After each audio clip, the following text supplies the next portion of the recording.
예, 안녕하십니까. 오늘은 성경의 이슈별 담론 제36화입니다.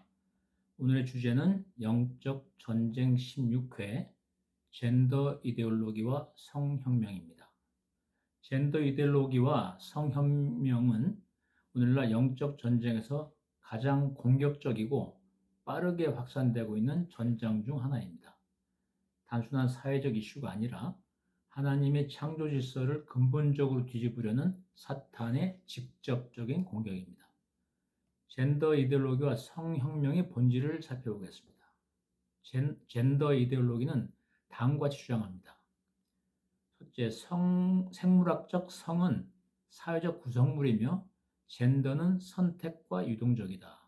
두 번째, 남자와 여자의 구분은 억압적이며 해체되어야 한다. 세 번째는 성적 지향과 정체성은 개인이 자유로운 선택이며 누구도 간섭할 수 없다. 네 번째, 사랑이면 된다. 내 몸은 나의 것이라는 극단적 개인주의입니다. 성혁명은 1960년대부터 시작되어 동성애, 비혼, 동거, 다자연애, 포르노 정상화, 트랜스젠더 등을 통해 전통적 성도덕을 완전히 해체하려는 운동입니다. 이것은 하나님의 창조 질서에 대한 정면 도전입니다. 성경적 관점을 좀 보겠습니다. 창세기 1장 27절에 보면 하나님이 자기 형상대로 사람을 창조하시되 남자와 여자로 창조하시니라 라고 말씀하고 계십니다. 마태복음 19장 4절부터 6절까지 보면 예수님께서 창조 때부터 남자와 여자로 지으셨고 중간 생략하겠습니다. 사람이 나누지 못할 것이니라고 분명히 말씀하십니다. 로마서 1장 24절부터 27절은 동성간 음행을 수치스러운 정욕, 자연의 본능을 버리는 것으로 규정하고 있습니다. 고린도전서 6장 9절부터 11절은 음란하는 자와 남색하는 자를 열거하며 그리스도 안에서 변화될 수 있다고 말씀하십니다. 에베소서 5장 31절 32절은 남편과 아내의 관계를 그리스도와 교회의 관계로 비유해서 설명하고 있습니다. 성경은 성을 하나님이 거룩한 창조 질서로 보고 있으며 이를 어지럽히는 것은 영적 반역입니다. 이전 영적 전쟁 주자들과의 연결점을 보겠습니다. 상대주의와는 절대적 성 역할은 없다. 각자 자신이 진리다라고 주장하고 있고요. 포스트 모더니즘은 남녀라는 대서사를 해체하라라고 합니다. 문화 마르크스주의, 문화 막시즘 또는 네오 막시즘이라고도 합니다. 다 같은 뜻입니다. 가족과 성을 억압구조로 규정하고 주장하고 있습니다. 세속적 휴머니즘과의 관계에서는 개인의 욕망과 자아실현이 최고 가치라고 부추깁니다. 유물론에서는 인간을 생물학적, 심리적 존재로만 축소를 하고 있습니다. 트랜스휴머니즘은 육체를 마음대로 개조할 수 있다는 생각을 주입합니다. 글로벌리즘은 국가, 문화, 종교를 초월한 하나의 성혁명 가치관을 강요하고 있습니다. 미디어와 SNS는 드라마, SNS, 엔터테인먼트 등을 통해서 자연스럽게 세뇌를 시키고 있습니다. 젠더 이데올로기의 영적 위험성을 한번 정리해 보겠습니다. 첫째가 창조 질서를 파괴하는 것입니다. 가족 제도를 붕괴시키고 출산율을 급락시키며 사회 혼란을 부추깁니다. 두 번째는 다음 세대를 탈취하는 것입니다. 아이들이 어릴 때부터 성정체성 혼란을 겪습니다. 세 번째는 죄의 감각을 마비시킵니다. 죄를 다양성이라는 명목으로 미화합니다. 네 번째는 영적 혼란을 초래합니다. 하나님 형상을 왜곡하고 육체를 우상화하는 것입니다. 다섯 번째는 박해의 도구로서 역할입니다. 성경적 입장을 혐오 발언으로 낙인찍고 박해를 합니다. 2절 젠더 이데올로기의 사탄적 본질과 사상적 족보를 이전 주제들과 연결해서 다시 한번 살펴보겠습니다. 젠더 이데올로기 성혁명은 단순한 도덕적 타락이나 일시적인 문화적 유행이 아닙니다. 이것은 인류 역사 속에서 정밀하게 기획된 사상적, 영적 연합전서이며 궁극적으로 하나님의 창조 질서와 하나님의 형상을 이 지상에서 완전히 지워버리려는 사탄의 직접적인 공격입니다. 이 혁명은 이전의 영적 전쟁에 다룬 어둠의 사상들과 완벽하게 결합되어 있습니다. 포스트 모더니즘 해체주의는 남자와 여자라는 거대 담론은 지배 계급이 만들어낸 허구라고 주장하며 성별을 해체했고, 상대주의는 절대적인 성도덕은 없다, 내 정욕과 선택이 곧 나의 진리다라며 죄를 정당화했습니다. 특히 칼 마르크스와 프레드리 엥겔스의 유물론적 기급투쟁을 가정의 이식한 문화 마르크스주의, 문화 막시즘 또는 네오 막시즘과 프랑크푸르트 학파, 대표적인 학자는 비렐름 라이히, 헤르베르트 마르쿠제 등이 있는데요. 이런 프랑크푸르트 학파는 전통적 가정을 자본주의적 억압구조의 핵심으로 규정하고, 가정을 파괴하기 위해 성적 해방과 성규범의 파괴를 투쟁의 도구로 삼았습니다. 여기에 인간의 육체를 신의 영역까지 개조할 수 있다고 믿는 트랜스휴머니즘과 국가와 신앙의 경계를 무너뜨려 하나의 통일된 가치관을 주입하려는 글로벌리즘이 결합했습니다. 오늘날 미디어와 대중문화는 이 독소적인 사상을 로맨틱하고 세련된 옷을 입혀 다음 세대의 영혼에 무차별적으로 주입하는 사탄의 메가폰으로 쓰이고 있습니다. 3절, 거룩한 삼위일체의 모형, 성경적 성관의 본질적 재정립이 필요합니다. 이 영적 전쟁에 승리하기 위해서는 우리는 먼저 방어적인 태도를 버리고 성경이 계시하는 성과 결혼의 신비롭고 거룩한 원형을 강력하게 선포해야 합니다. 성경 근거를 보겠습니다. 창세기 1장 27절입니다. 하나님이 자기 형상 곧 하나님 형상대로 사람을 창조하시되 남자와 여자로 창조하시고 말씀하시고요. 마태복음 19장 4절부터 6절까지는 예수께서 대답하여 이르시되 사람을 지으시니가 본래 그들을 남자와 여자로 지으시고, 중간 정리합니다. 이런즉 이제 둘이 아니요 한 몸이니 그러므로 하나님이 짝지어 주신 것을 사람이 나누지 못할지니라 하셨느니라. 이렇게 말씀하십니다. 에베소서 5장 31절 32절은 그러므로 사람의 부모를 떠나 그의 아내와 합하여 그 둘이 한 육체가 될지니 이 비밀이 크도다. 나는 그리스도와 교회에 대해서 말하노라 라고 말씀하고 있습니다. 신학적으로 해석해 보면 창조의 이성성과 구속론적 비밀입니다. 성경적 성관의 핵심은 성별의 차이가 진화의 우연이나 사회적 합의가 아닌 하나님의 본질적이고 영원한 디자인이라는 점입니다. 하나님은 인간을 오직 남자와 여자라는 상호 보완적인 두 성으로만 창조하셨습니다. 이 성별의 이성성, 바이네럴이죠. 성별 이성성은 서로 다른 남녀가 결혼을 통해 완전한 한 몸의 연합을 이루게 하시는 하나님의 신성한 성품을 반영합니다. 특히 에베소서가 폭로하듯이 남편과 아내의 거룩한 성적 연합과 결혼 제도는 장차 올 그리스도와 교회의 영광스러운 구속론적 연합을 이 땅에 미리 보여주는 유일한 시각적 모형이자 거울입니다. 사탄이 그토록 집요하게 동성애와 성혁명을 통해 결혼을 해체하려는 이유는 결혼 속에 담긴 그리스도의 구속의 비밀과 하나님 형상을 인간의 눈앞에서 왜곡하고 은폐하기 위함입니다. 성은 철저히 하나님 중심적인 거룩한 예배의 영역입니다. 신학자 안드레아스 퀘스텐베르거의 견해를 보겠습니다. 세계적인 복음주의 신학자인 퀘스텐베르거는 그의 기념비적인 저서 하나님, 결혼, 가족에서 성경 전체를 관통하는 결혼과 성의 창조 질서를 논증했습니다.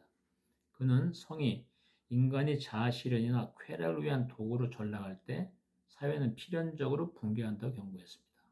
성경이 규정하는 성은 오직 한 남자와 한 여자의 종신토록 지속되는 언약적 결혼관계 안에서만 거룩하며 이를 벗어난 모든 성적 시도는 창조주를 향한 영적 반영이자 우상숭배라고 단언했습니다.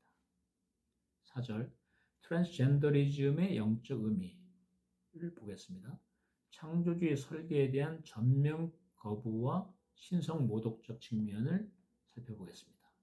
최근 성혁명의 가장 파괴적인 정점은 트랜스젠더 이데올로기입니다.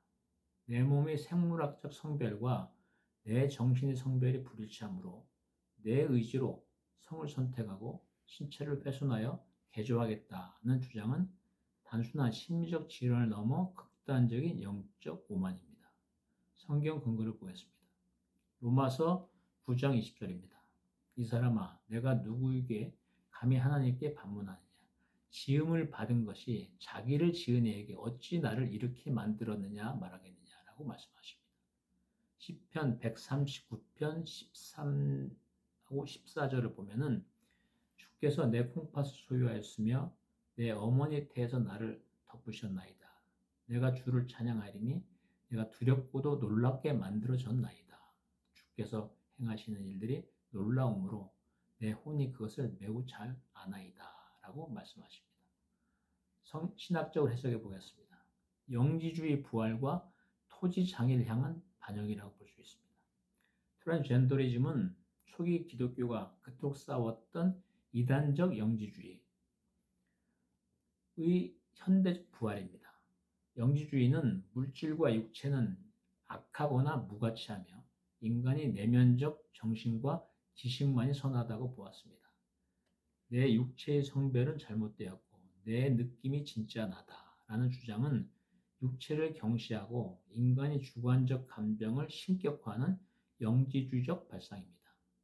이것은 나를 모태에서부터 완벽하게 설계하시고 지으신 토지장이 하나님의 지혜와 주권을 전면 거부하는 행위입니다. 하나님, 당신 나를 남자로 혹은 여자로 잘못 만드셨습니다.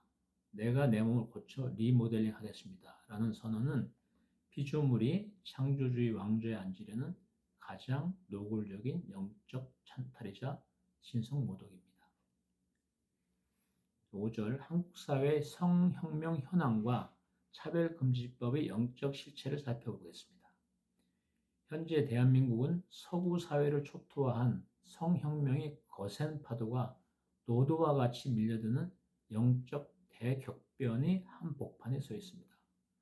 보수적인 유교적 전통과 가정관이 급격히 해체되면서 10대와 20대 청년층 사이에서 젠더 혼란과 성적 타락이 사상 유례 없는 속도로 확산하고 있습니다.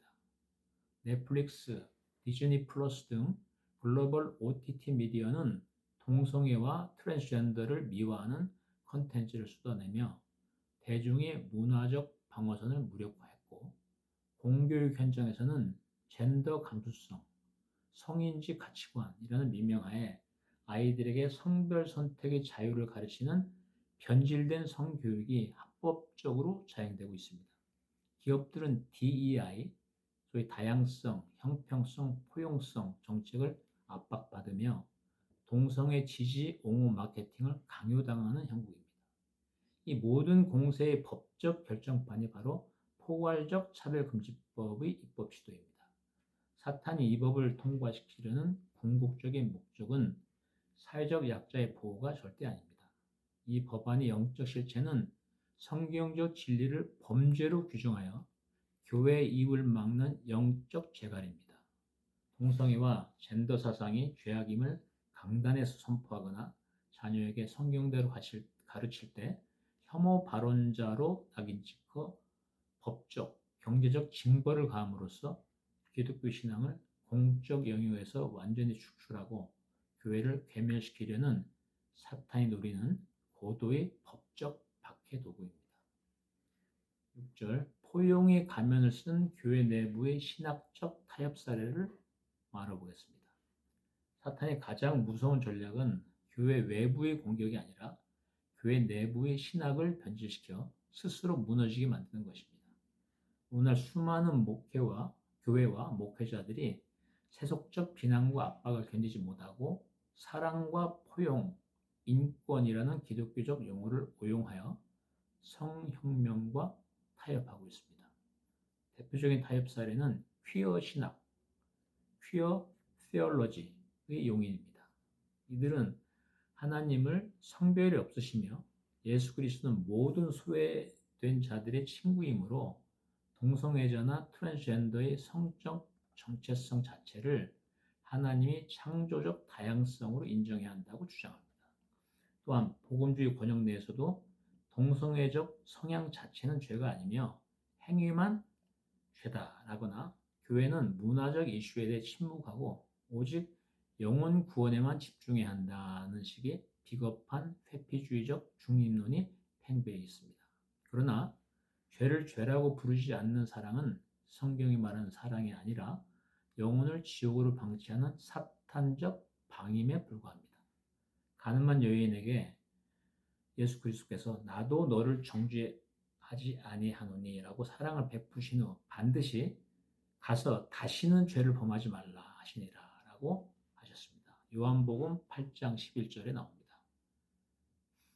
이러한 공의 진리 선포하신 예수님의 복음을 반쪽짜리 가짜 복음으로 왜곡하는 타협주의는 이미 미국, 서구, 유럽 교회를 공동묘지로 만들었으며 이제 한국 교회의 문을 흔들고 있습니다. 신학자 로버트 가시뇽의 견해를 보겠습니다. 동성애 문제에 관한 세계 최고의 성경신학적 권위자인 간영 교수는 그이셔서 성경과 동성애적 행위를 통해 구약, 신약, 성경 전체가 동성애를 단 하나의 예외도 없이 일관되게 가증한 죄로 규정하고 있음을 철저하게 고증했습니다. 간영은 교회가 사랑이란 이름으로 동성애를 포용하거나 신학적으로 타협하는 것은 성경의 권위를 파괴하는 배도 행위이며 성도들을 영적 멸망으로 인도하는 가장 무서운 거짓 선지자의 행태라고 강하게 경고했습니다. 7절, 다음 세대를 사수해야 되겠습니다. 자녀 교육에서의 5개 실천적 해독 전략을 알아보겠습니다. 가장 치열한 전쟁은 우리 자녀들이 자라나는 가정과 학교입니다. 자녀들의 영혼이 젠더 이데올로기 독극물에 오염되지 않도록 가정 차원에서 실행해야 할 구체적인 실천 전략을 제시해 보겠습니다. 첫째는 가정 예배를 통한 창조 신학의 선제적 주입입니다. 학교와 미디어가 거짓을 가르치기 전에 가정이 먼저 진리 기준을 심어야 하겠습니다. 정기적인 가정 예배와 성경 공부를 통해 창세기 1, 2장을 깊이 있게 가르치십시오. 그리고 사탄 세력과 영적 전쟁에서 어떻게 이것이 사용되는 것들을 가르쳐야 되겠습니다. 하나님이 왜 남녀를 다르게 지으셨는지, 그 차이가 얼마나 아름답고 신성한 것인지를 자녀의 뇌리에 선제적으로 각인시켜 영적 면역력을 형성해야 되겠습니다. 두 번째는 미디어 및 OTT 콘텐츠의 엄격한 영적 필터링이 필요합니다. 자녀들이 소비하는 디즈니 애니메이션, 넷플릭스 드라마, 유튜브, 웹툰 등을 철저히 모니터링하십시오. 최근 대중문화는 동성애 코드를 은밀하게 삽입하여 거부감을 없애는 뇌 지각화 전략을 씁니다.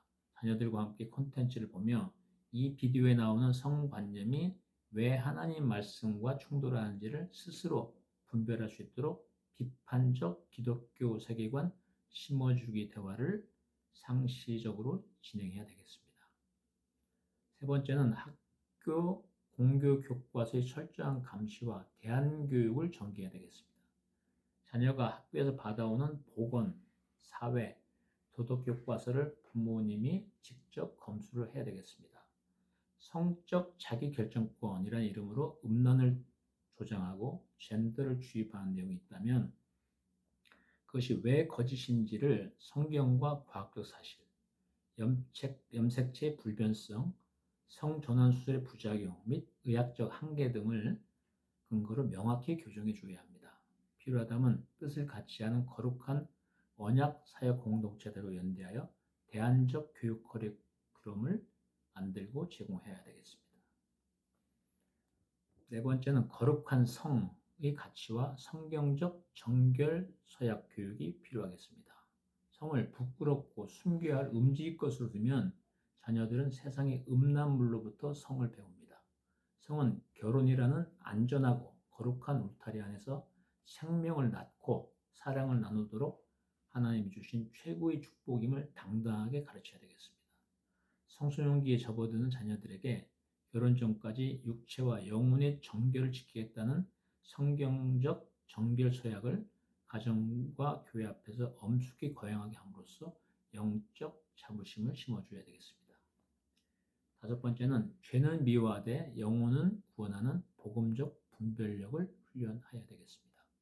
자녀들에게 동성애자나 젠더 혼란을 겪는 자들 향해 무조건적인 혐오와 조롱의 태도를 갖지 않도록 주의를 시켜야 되겠습니다.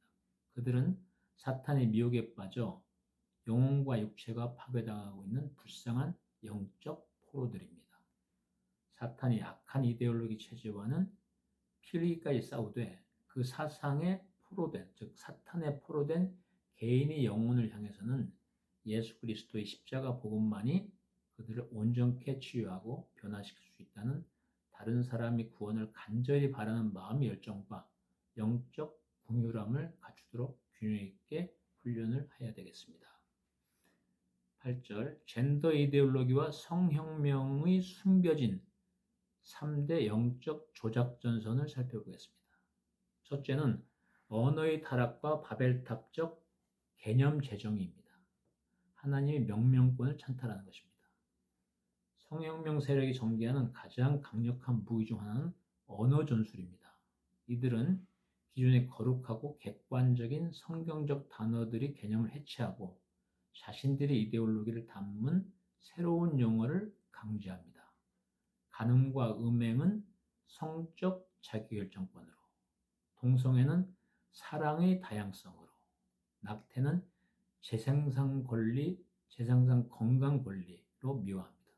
또한 생물학적 남녀, he나 she라는 대명사를 거부하고 제3의 성을 반영한 인칭 대명사를 법적으로 강제하려고 합니다.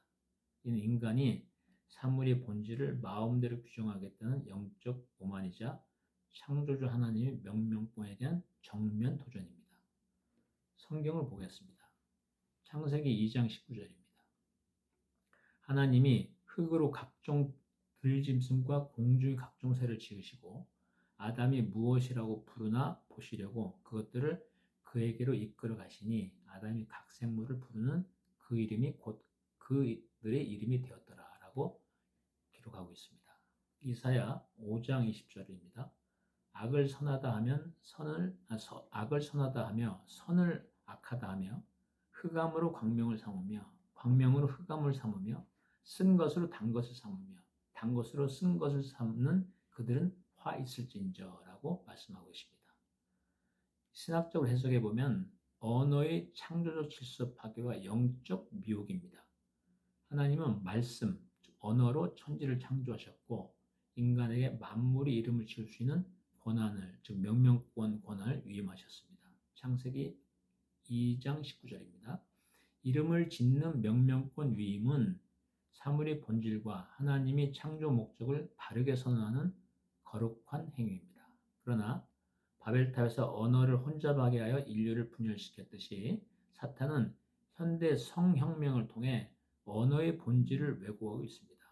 죄 이름을 권리, 다양성으로 바꿔치기 하는 것은 인간의 양심을 마비시켜 죄를 짓고도 회개하지 못하도록 만드는 영적 독가스 작전입니다. 언어를 장악하여 사고를 지배하려는 이 사탄의 시도는 본질적으로 하나님을 대적하는 영적 바벨탑 운동입니다. 신학자 칼 트루먼의 견해를 보겠습니다. 교회 사학자이자 조직신학자인 칼 트루먼 교수는 그의 세계적인 저서 독단적인 현대 자아의 부상과 승리라는 책에서 성혁명이 어떻게 언어와 심리학을 도구로 삼아 승리했는지 증명했습니다. 트루먼은 현대사회가 인간의 내면적 감정을 유일한 진리로 여기는 표현적 개인주의에 중독되어 왔다고 지적하며 성혁명가들이 언어를 조작하여 성경적 도덕을 고수하는 기독교인들을 순식간에 정신병자나 혐오주의자로 병각시키는 언어적 프레임 전술을 쓰고 있다고 폭로했습니다. 두 두 번째는 공공선을 가장한 DEI, 다양성, 형평성, 포용성, 우상주의입니다. 가짜 구원론이 등장입니다. 오늘날 글로벌 기업과 학계, 그리고 국제기구를 관통한 핵심 이데올로기는 DEI, 영어로는 Diversity, Equity, Inclusion입니다. 표면적으로는 소외된 자들을 포용하고 차별 없애자는 인도주의적 공공선을 표방하지만 그 실체를 들여다보면 성소수자의 가치관을 절대화하여 이에 동조하지 않는 기독교인들을 구조적으로 배제하는 새로운 세속적 종교 체제입니다.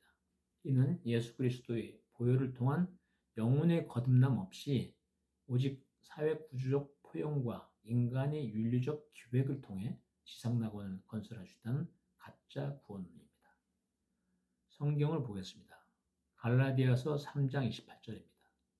너희는 유대인이나 헬라인이나 종이나 자유인이나 남자나 여자나 다 그리스도 예수 안에서 하나이니라 라고 말씀하고 있습니다. 에베소서 2장 14절 15절입니다. 그분은 우리 화평이시니라. 그분께서 둘을 하나로 만드사 우리 사이에 중간 분리벽을 허무시고 원수가 되게 하는 것, 즉 규례들에 수록된 명령들의 율법을 자기 육체로 없애셨으니 이것은 이 둘을 자기 안에서 하나의 새 사람으로 만듦으로써 화평을 이루려 하심이요 라고 말씀하고 계십니다. 신학적으로 해석을 해보면은 참된 연합, 영어로 in Christ죠. 예수님 안에서라는 뜻입니다. 참된 연합과 인본주의적 획일화의 충돌, DEI의 충돌입니다. 성경도 차별 없는 포용과 하나됨을 선포합니다. 그러나 성경이 말하는 진정한 평등과 화해는 오직 죄인들이 십자가 앞에서 회개하고 그리스도 예수 안에서 in Christ로 거듭날 때 비로소 성취되는 영적 신비입니다. 반면 세속적 DEI 이데올로기는 죄된 지적과 회개 없이 도리어 죄를 짓는 정체성을 다양성이란 이름으로 무조건 포용하라고 강조합니다. 이는 거룩함이 배제된 가짜 평화이며 하나님의 공의를 무너뜨리는 인본주의적 야합입니다. 교회가 이 세속적 포용주의 프레임에 소화적 평화주의로 타협한 순간 기독교의 유일무이한 대속의 복음은 그 능력을 잃고 소멸하게 됩니다. 신학자 존 프레임의 견해를 보겠습니다. 미국의 대표적인 개혁주의 조직신학자이자 변증학자인데요.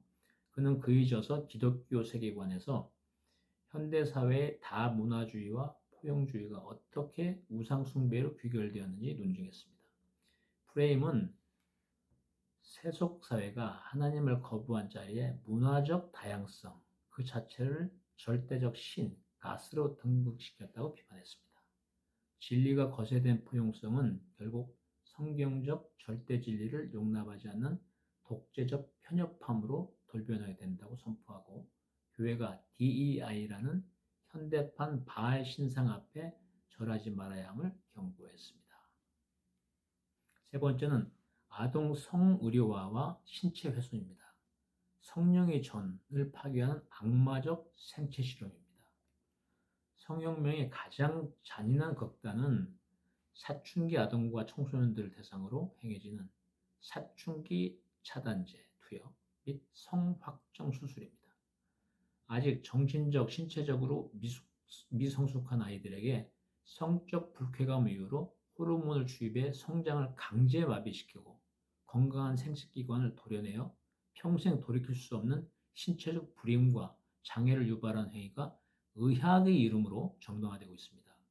이것은 하나님의 형상대로 지음받은 인간의 육체이자 성령의 전인 신체를 사탄적 방식으로 파괴하는 생체학적 반영입니다. 성경을 보겠습니다.